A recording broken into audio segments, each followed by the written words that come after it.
Good evening વિદ્યાર્થી મિત્રો. આપણે ગાઉસનો જે નિયમ છે એની પહેલી એપ્લિકેશન જોઈ કે અનંત લંબાઈનો વિદ્યુત પ્રવાહ ધારિત તાર હોય તો તારથી કોઈ પણ આર જેટલા લંબ અંતરે ઉદ્ભવતા વિદ્યુત ક્ષેત્રનું જે ઇક્વેશન છે E is equal to lambda by 2 π epsilon 0 into 1 by R. બરાબર, આપણે આ ઇક્વેશન્સ આપણે તાર્યું 3 માર્ક્સ 4 માર્ક્સમાં પૂછાયો, બહુ ફાઇન ક્વેશ્ચન્સ હતો. હવે જોઈ રહ્યા છે આપણે ગાઉસના નિયમની એપ્લિકેશન નંબર 2. સમાન રીતે વિદ્યુત ભારિત અનંત સમતલ વડે ઉદ્ભવતા વિદ્યુત ક્ષેત્રની તીવ્રતાનું સૂત્ર તમે તારવો. બરાબર છે, આપણે આ રીતે આ વસ્તુ આપણે કરવાની છે. તો હવે તમારે એટલું ખાસ સમજવાનું છે કે આ જે છે ને આપણું અનંત લંબાઈનું પૃષ્ઠ છે, જેના પૃષ્ઠ છે પૂઠું છે, પૂઠું પણ તમે વિચારી શકશો મિત્રો, એની કઈ ચિંતા ના કરતા. હવે આ જ પૃષ્ઠ ઉપર આપણે શું કરીએ છીએ, વિદ્યુત ભારનું સમાન રીતે વિતરણ કરી દઈએ છીએ. હવે તમને ખબર છે એની પર મેં પ્લસ ચાર્જ લીધો છે, અને જો પ્લસ ચાર્જ લીધો હોય તો એની વિદ્યુત ક્ષેત્ર રેખાઓ કઈ ડિરેક્શનમાં હોય. તો મિત્રો તમારે શું સમજવાનું છે ખબર છે કે ભાઈ આ રહ્યું પૃષ્ઠ અનંત લંબાઈનું છે, આ તરફ અનંત લંબાઈ, આ તરફ અનંત, આ બધી જ ડિરેક્શનમાં અનંત લંબાઈ સુધી વિસ્તરેલું છે આ પૃષ્ઠ.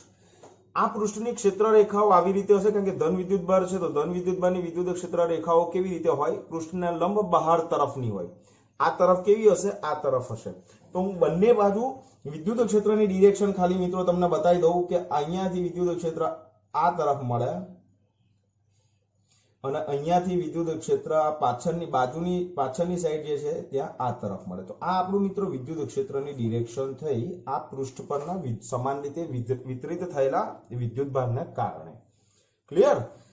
હવે આપણે આ પૃષ્ઠ આવ્યું તો પૃષ્ઠ માટે આપણે વિદ્યુત ભારની રેખીય ઘનતાની સાથે સાથે એક બીજી ઘનતા આપણે તારવી હતી. તો અહીંયા આપણે એક સંકલ્પના લઈએ છીએ કે ભાઈ ધારો કે આપેલ પૃષ્ઠ પર એકમ ક્ષેત્રફળ દીઠ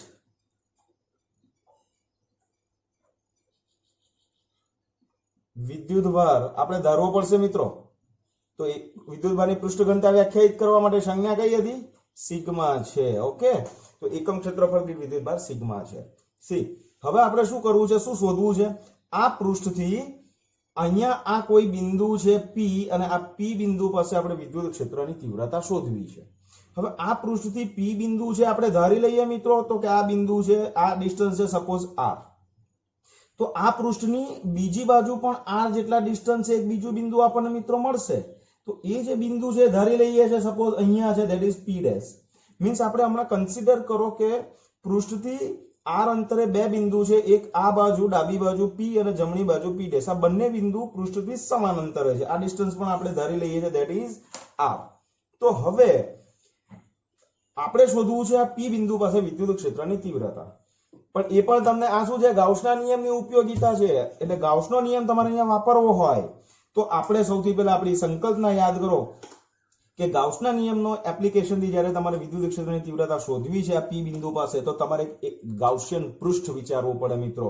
અને એ ગાઉસિયન પૃષ્ઠ એવી રીતે વિચારવાનું કે જે બિંદુએ વિદ્યુત ક્ષેત્રની તીવ્રતા શોધવી છે એ બિંદુ આપણા પૃષ્ઠ ઉપર આવવું જ જોઈએ. તો હું અહીંયા એક ગાઉસિયન પૃષ્ઠ તરીકે એક નળાકાર લઉં છું, અને એ નળાકાર જે છે એના આ જે આડછેદ છે એ આડછેદનું ક્ષેત્રફળ આપણે કેટલું લઈ લઈએ છીએ, A, કેપિટલ A. બરાબર, અને આ નળાકાર જે છે ને એને આપણે આ પૃષ્ઠની અંદર દાખલ કરીએ છીએ આ રીતે.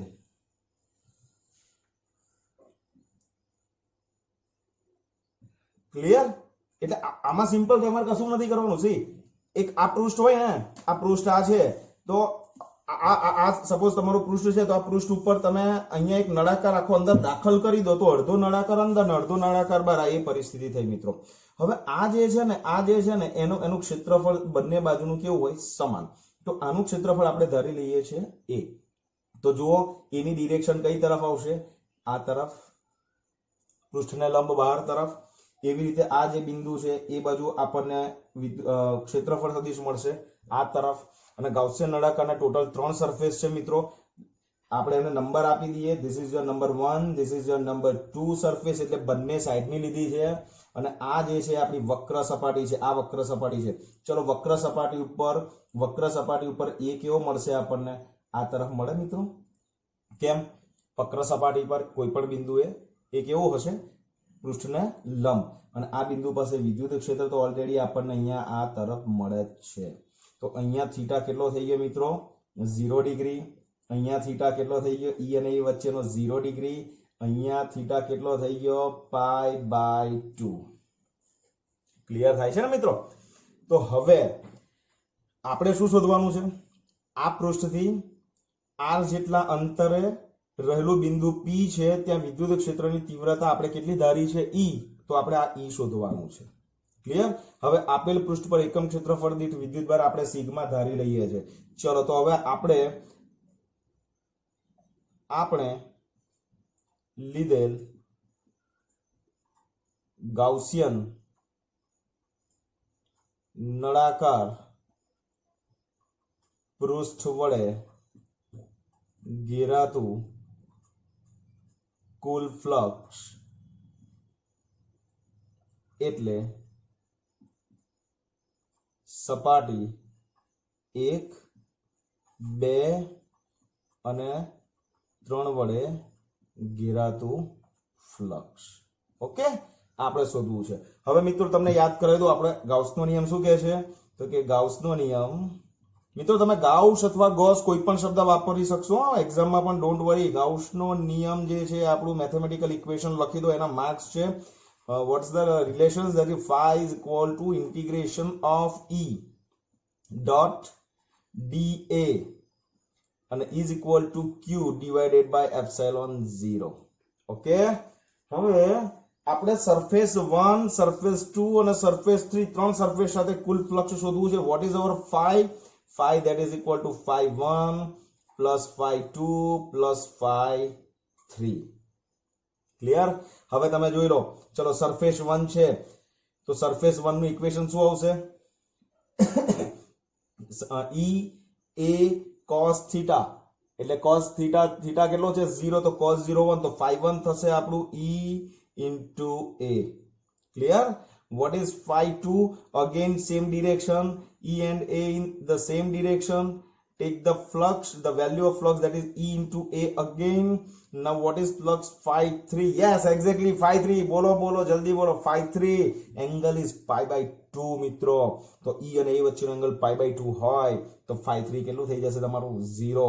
તો net flux, the total flux which is connected to our Gaussian surface or Gaussian cylindrical surface, that is equal to phi is equal to twice EA.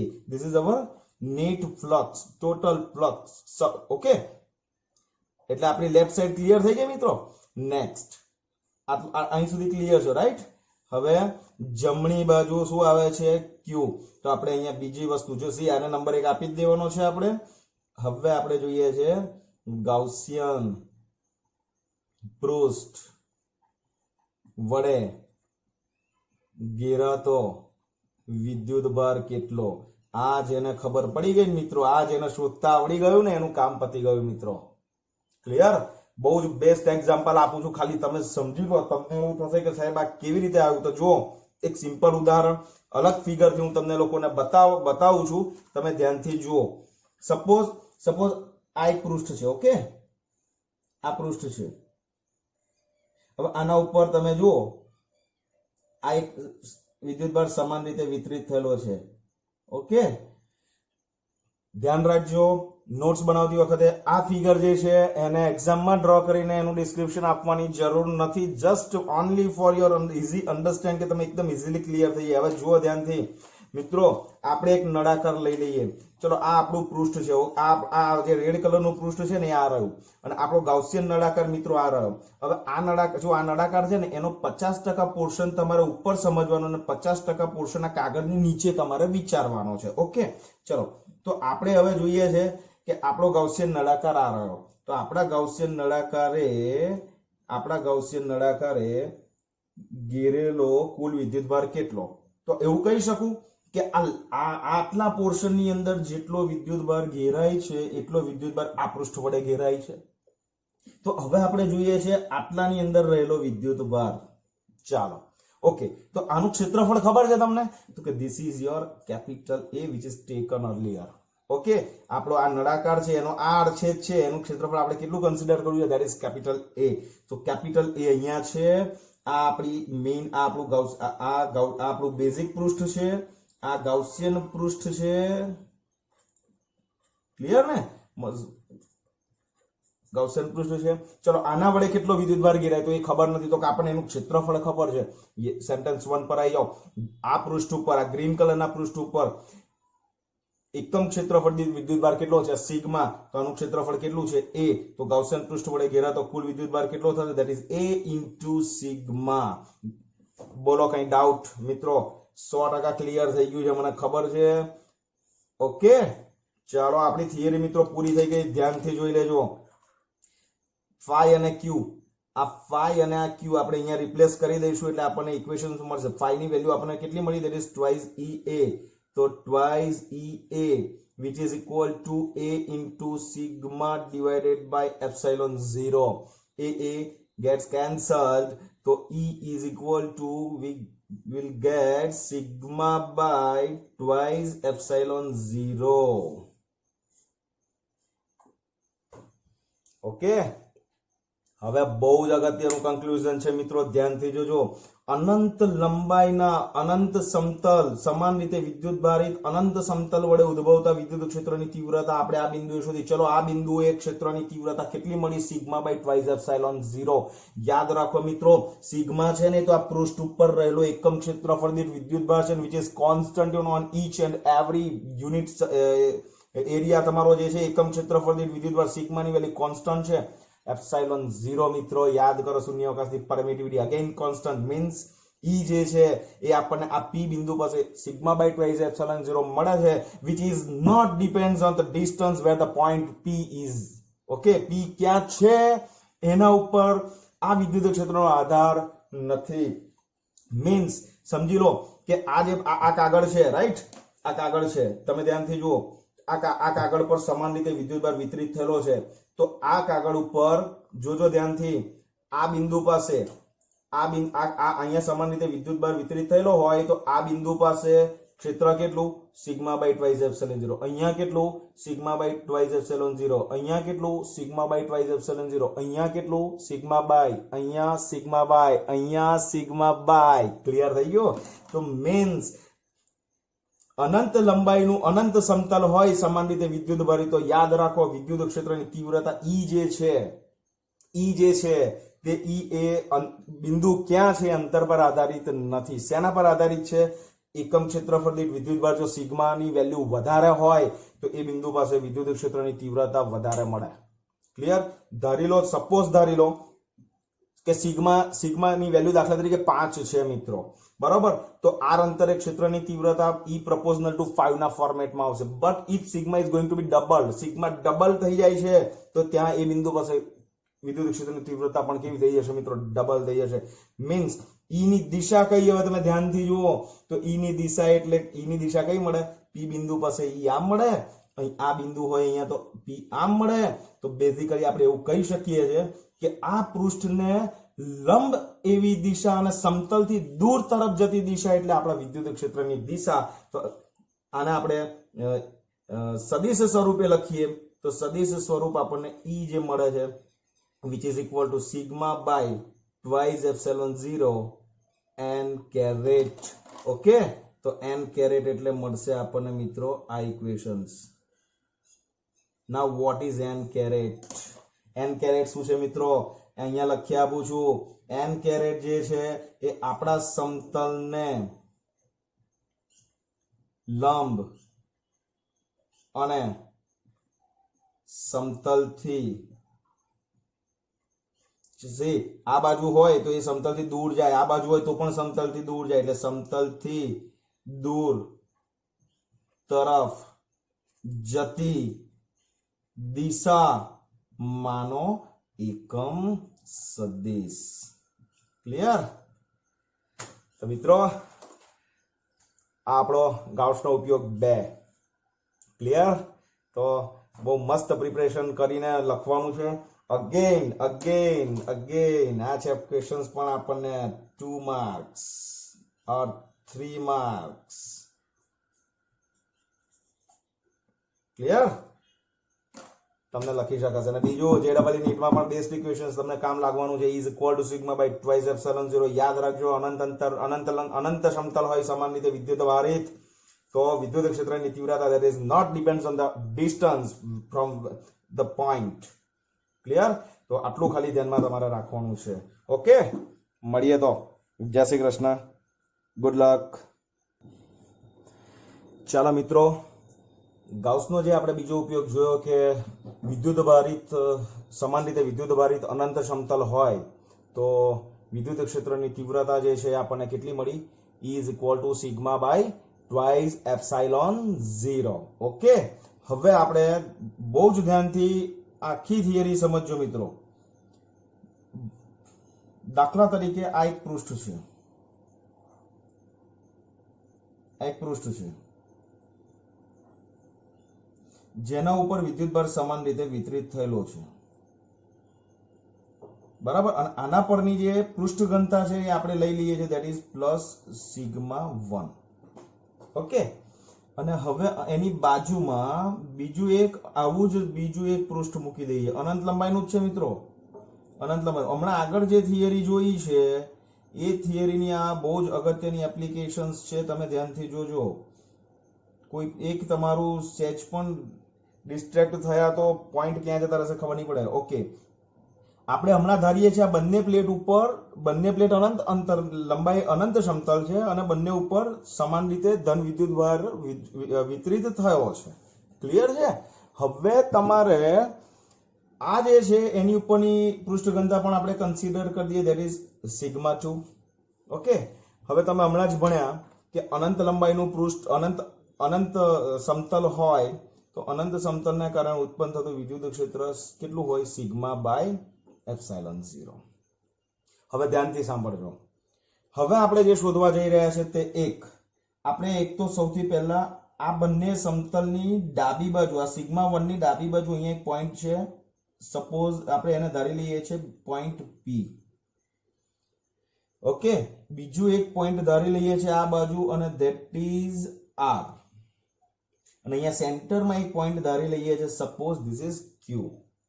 હવે તમને એવું પૂછાય કે P બિંદુ પાસે, Q બિંદુ પાસે અને R બિંદુ પાસે પરિણામી વિદ્યુત ક્ષેત્રની તીવ્રતા શોધો.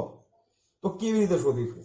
તો સૌથી પહેલા બહુ ઇઝીએસ્ટ ટ્રીક કહી દઉં છું, ધ્યાનથી સમજો. આ ત્રણેય બિંદુ પાસે તમારે આ બંને પ્લેટ પર રહેલા ચાર્જને કારણે જે વિદ્યુત ક્ષેત્રનું નિર્માણ થાય છે એ તમારે એની ડિરેક્શન તમારે નક્કી કરવી પડશે. ચાલો, આ છે સિગ્મા 1 એટલે this is your plate number 1, this is your plate number 2. ચલો, એકને કારણે ઉત્પન્ન થતું વિદ્યુત ક્ષેત્ર આપણે અહીંયા કન્સિડર કરી લઈએ મિત્રો. અહીંયા લખું છું. ચલો, પહેલી પ્લેટ છે એને કારણે વિદ્યુત ક્ષેત્ર કેટલું હોય? E1 is equal to sigma 1 divided by epsilon 0. Okay, consider પણ એક વિશિષ્ટ કિસ્સો પણ લઈ લઈએ છે, એટલે કન્ડિશન્સ પણ લઈ લઈએ છે, which is sigma 1 is greater than sigma 2. sigma 1 ની મૂલ્ય sigma 2 કરતા વધારે છે. આમાં એકમ ક્ષેત્રફળ દીઠ 25 કુલમ ચાર્જ હોય તો આમાં એકમ ક્ષેત્રફળ દીઠ દાખલા તરીકે 10 કુલમ ચાર્જ છે. એવી રીતે આ કન્ડિશન્સ આપણે ધારીએ છીએ. ઓકે, ચલો, તો નંબર 2 જે છે એના ઉપર E2 કેટલું થશે? તો that is again this is your plus sigma 1, this is your plus sigma 2 epsilon 0. બરાબર, આ બે ઇક્વેશન્સ આપણને બેઝિક મળ્યા. હવે મિત્રો સૌથી બહુ જ અગત્યની બાબત જે તમને કહું છું, ટ્રીક તમારે યાદ રાખવાની છે. સી, ભૂલી જાઓ કે Q2 પ્લેટ છે. ક્લિયર? તમે ભૂલી જાઓ કે આ પ્લેટ છે. ચલો, આ પ્લેટ જ નથી અહીંયા ગાડી. તો P પાસે વિદ્યુત ક્ષેત્રની તીવ્રતા કઈ તરફ મળે? ડિરેક્શન ખાલી કહો તો P બિંદુ પાસે આ પ્લેટ જે છે એને કારણે વિદ્યુત ક્ષેત્રની તીવ્રતા આ તરફ મળે મિત્રો, પૃષ્ઠને લંબ બહાર તરફ જતી દિશા. ક્લિયર? ઓકે, Q પાસે આપણને ડિરેક્શન કઈ મળશે? તો કે Q પાસે આપણને ડિરેક્શન આ બાજુ મળશે. એટલે P, આ જે લાલ કલર થી બતાવું છું એ આ પ્લેટને કારણે વિદ્યુત ક્ષેત્ર બતાવું છું, means this is your E1. Okay, this is again E1. Okay, R બિંદુ પૃષ્ઠની આ બાજુ છે તો અગેન E1 કેટલું થશે મિત્રો? આ ડિરેક્શનમાં આવશે. હવે હું પેન ચેન્જ કરી અને ગ્રીન કલર થી તમને આ પ્લેટને કારણે ઉત્પન્ન થતા વિદ્યુત ક્ષેત્રની તીવ્રતા તમને બતાવું. બરાબર, ચાલો, આ પ્લેટને કારણે P બિંદુ પાસે ક્ષેત્રની તીવ્રતા કેવી હોય મિત્રો? આ તરફ. કેમ? ધન વિદ્યુતભાર છે તો આ તરફ જો આપણે ઋણ વિદ્યુત ભારિત હોય તો બધી આમ બતાવવાની તીર, પણ ધન છે એટલે આપણે આમ બતાવીશું. ઓકે, તમે જુઓ મેં આને આ બીજા નંબરની પ્લેટના કારણે પી બિંદુ પાસે જે વિદ્યુત ક્ષેત્રની તીવ્રતા જનરેટ થાય છે એને મેં ડિરેક્શન કઈ રાખી છે, E2 E1 ની ડિરેક્શન. પણ તમે ધ્યાનથી જુઓ મેં તીર E1 નું વધારે રાખ્યું છે, E2 નું નાનું રાખ્યું છે. કેમ? આ બિંદુ પાસે આપણે કન્ડિશન્સ એપ્લાય કરવાના છે એટલા માટે. ચલો, અહીં સુધી કઈ ડાઉટ નથી. ઓકે, કેમ? યાદ રાખજો, અંતર સાથે આધારિત અંતર અનંત લંબાઈનું છે એટલે E1 અને E2 જે છે એ અંતર પર આધારિત નથી. બટ નાનું તીર કેમ રાખ્યું છે? કારણ કે સિગ્મા 2 ની વેલ્યુ નાની છે એટલા માટે E2 ની જગ્યાએ તીવ્રતા કેવી બતાવી છે? નાની બતાવી છે. ચાલો, Q પાસે આપણને E2 આ મળશે અને આ બિંદુ પાસે E2 આપણને આ મળશે. ક્લિયર? તો તમારું કામ પતી ગયું મિત્રો. તો હવે તમે ધ્યાનથી સિમ્પલ કેલ્ક્યુલેશન્સ E1 E2 આપણી પાસે ઓલરેડી છે, રાઈટ? ચાલો, P પર આ P બિંદુ પાસેની પહેલી વાત કરીએ. પહેલા P પોઈન્ટ પાસે પરિણામી વિદ્યુત ક્ષેત્ર E કેટલું થશે? તો આ જે થશે that is E1 plus E2. Same ડિરેક્શનમાં છે એટલે સિમ્પલ સરવાળો કરી દેવાનો. બટ આ ડિરેક્શન આપણી નેગેટિવ અક્ષ છે, that is why take the conditions as a minus. Clear? So what is the value you will get? That is E is equal to minus. What is E1? Sigma 1 sigma 2. तो minus कौंसમાં sigma 1 plus sigma 2. Okay? And divided by twice epsilon 0. Okay? Now what is at the Q? Okay, Q ની અંદર તમે ધ્યાનથી જુઓ, Q point પાસે E1 ની value વધારે છે, E2 ની ઓછી છે. તો આપણો ઓપોઝિટ ડિરેક્શન છે એટલે બાદબાકી કરવાની. તો આવશે E1 માઇનસ E2 મીન્સ જવાબ કેટલો આવશે આપણો? સિગ્મા A માઇનસ સિગ્મા 1 બરાબર અને minus sigma 2 divided by epsilon 0. Sorry, 2 times of epsilon 0. આ આપણી વેલ્યુ થશે. ઓકે, મેં E1 E2 ની વેલ્યુ અહીંયા રિપ્લેસ કરી છે મિત્રો. Okay, next what the electric field create at the point R? તો R પાસે જે છે એ બંને આપણને આ તરફ છે પણ ધન x અક્ષ પર છે, તો E1 પ્લસ E2. તો જવાબ આવશે plus sigma 1 plus sigma 2 divided by twice epsilon 0. Clear? આ P Q અને R પાસે આ વિદ્યુત ક્ષેત્રની તીવ્રતા મિત્રો આવી ગઈ. હવે બહુ જ અગત્ય, આ પતી ગયો મિત્રો. હવે આની અંદર ખાલી માત્ર એક સિમ્પલ છે. ચલો ધારી લઈએ, ધારો કે વિશિષ્ટ કિસ્સો આપણે આ ગાઉસના આખું છે ગાઉસની જે એપ્લિકેશન નંબર 2 છે એનો વિશિષ્ટ કિસ્સો, આ એનોય વિશિષ્ટ કિસ્સો જઈએ છે. ધારી લો કે sigma 1 is equal to sigma 2 is equal to sigma, take the both the values are the same, so check whether value અહીંયા મૂકો મિત્રો, વેલ્યુ મૂકો તો P બિંદુ પાસે વેલ્યુ કેટલી આવશે તમે ચેક કરી શકો છો. વિડિયો પોઝ કરો અને EP અને EQ ની વેલ્યુ તમે શોધી શકો છો મિત્રો, કેટલી આવશે, રાઈટ? તો આ પહેલી કન્ડિશન, જો સિગ્મા A સિગ્મા B બરાબર સિગ્મા તમે કન્સિડર કરવાના હોય તો વેલ્યુ તમે રિપ્લેસ કરો. આનો જવાબ કેટલો આવશે? E at P. ઓકે, તો sigma 1 is equal to sigma, તો સિગ્મા 1 પ્લસ સિગ્મા કેટલા થાય?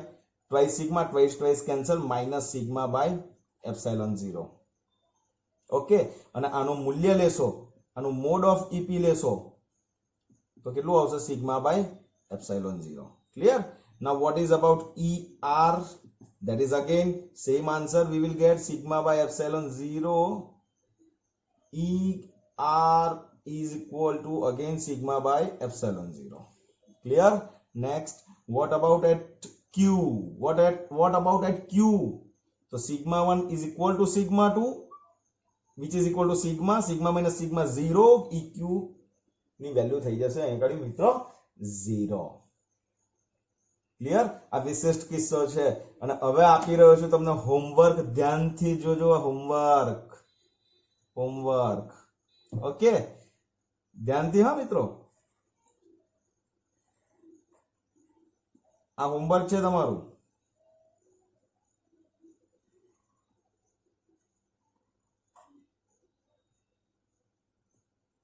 ક્લિયર? આ છે number plate 1, this is number plate 2. આના ઉપર જે વિદ્યુતભારની ઘનતા છે પ્લસ સિગ્મા, આના પર છે માઇનસ સિગ્મા. તો તમારે શોધવાનું છે પી બિંદુ, ક્યુ બિંદુ અને આર બિંદુ. બરાબર? જો આ તમારો હોમવર્ક છે. આની વેલ્યુ કેવી આવશે, કેટલી આવશે, મારે તમારી પાસેથી કેવી રીતે મેળવવી એ આપણે પછી ચર્ચા કરીશું. પણ જે આ પ્લેટ ધન છે એઝ ઇટ ઇઝ છે, પણ આ પ્લસની જગ્યાએ મેં લઈ લીધી છે માઇનસ. અહીંયા મેં સિગ્મા 1 સિગ્મા 2 અલગ લીધેલું છે અને પછી વિશેષ કિસ્સા તરફ ગયો કે બે સિગ્મા લઈ લીધી. હવે હું તમને હોમવર્ક આપું છું કે બે પ્લેટ છે, બંને પર ચાર્જ એકમ ક્ષેત્રફળ દીઠ સમાન છે, પણ આના પર જેટલો પ્લસ છે એટલો આના પર માઇનસ છે. મેં જે તમને આ ડિરેક્શન યાદ કરાવી છે અને કેવી રીતે તમે નક્કી કરી એવી ડિરેક્શન પહેલા મિત્રો દોરજો અને ધેન આફ્ટર આ ફોર્મ્યુલાથી તમે ઇક્વેશન્સ આ રીતે તમે એના ઇક્વેશન્સ બનાવજો અને પછી તમે જુઓ કે તમને શું મળે છે.